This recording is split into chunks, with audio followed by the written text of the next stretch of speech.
ভাটপাড়া পৌরসভাতে অবসরপ্রাপ্ত পেনশন হোল্ডারদের বিক্ষোভ। ৩ মাস ধরে পৌরসভার অবসরপ্রাপ্ত কর্মীরা পেনশন না পাওয়াতেই তারা এই বিক্ষোভ দেখাচ্ছে চেয়ারম্যানের ঘরের সামনেই। তাদের অভিযোগ, দীর্ঘ ৩ মাস তারা পেনশন না পাওয়াতে তারা আর্থিক সংকটে পড়েছেন। এমনকি তারা তাদের ওষুধও কিনতে পারছেন না।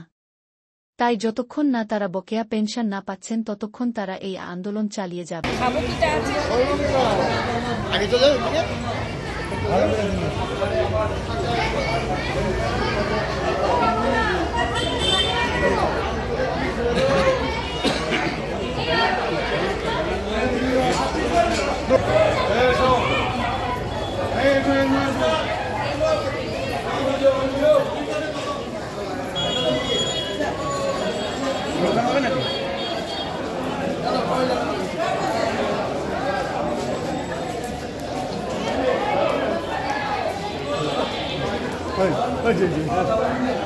ছোট দেখতে পায় না তো,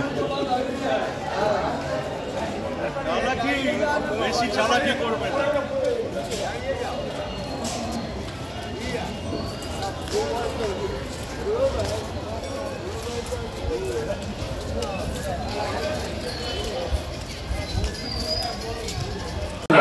তিন মাসের ডিসেম্বর, জানুয়ারি, ফেব্রুয়ারি, মার্চ চলছে। 3 মাসের পেনশন তো পাওয়া যাচ্ছে না, কী করে চলবে? ছেলে মেয়ে আসল আমার স্বামী, হ্যাঁ, সংসারে অসুবিধা হয় না, ওই তো মাজা ভেঙে পড়ে আছি, হাঁটতে পারি না ঠিক মতন করে, ওষুধ তো লাগে, সংসারে ছেলে আছে, তাহলে কী করে চলবে এই পেনশন যদি না পাওয়া যায়? বিশ্বাস 3 মাস ধরে আমরা পেনশন পাচ্ছি না।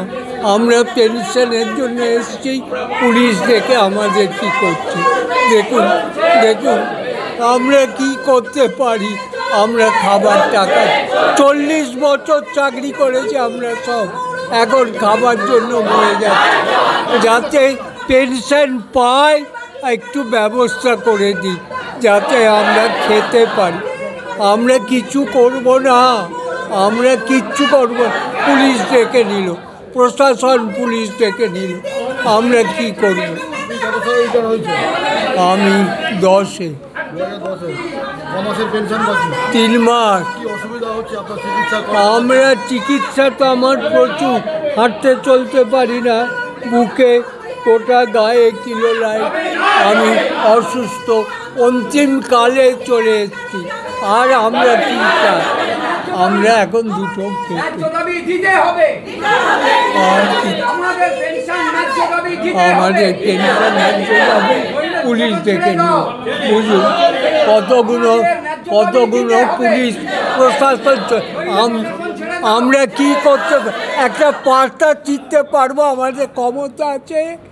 আমরা হাঁটতে চলতে পারি, আমাদের কিছু করতে পারি? আমাদের ওপর দিয়ে কাউন্সিলর চলে গেল, আমাদের ওপর দিয়ে কাউন্সিলর চলে গেল, আমরা কি করতে? আমরা পুলিশ চলে এসছে, বলুন আমরা অসুস্থ, আমরা অসুস্থ, আমার সারা শরীরে অসুস্থ, কিলো লাই দেব, এর কোনো চিকিৎসা নেই, এর কোনো চিকিৎসা নেই।